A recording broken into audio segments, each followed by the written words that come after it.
Cyril Miller de Chloé Vienne, sur le système Miller, le psychanalyste star. Le psychanalyste star,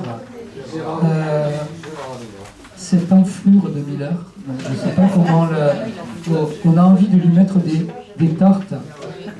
Vraiment, c'est là. Alors là aussi, intéressant. Pourquoi? Parce que c'est un homme de pouvoir.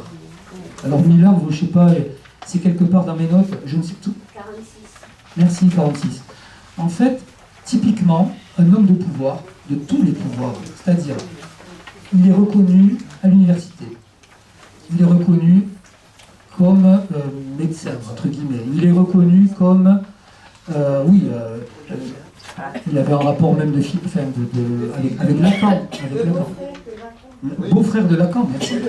Vous voyez, une espèce d'aura comme ça, un homme de médias, mais vous voyez, tous ces terrains-là où il a pu exercer, ça a été pour lui des terrains de chasse.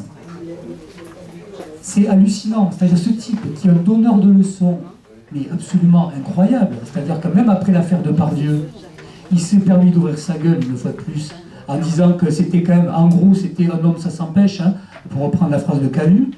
Et en fait, ce type-là, pendant l'instant, il abusait de jeunes femmes. Je dis bien de jeunes, très jeunes femmes parfois. De jeunes femmes, parfois même pas majeures.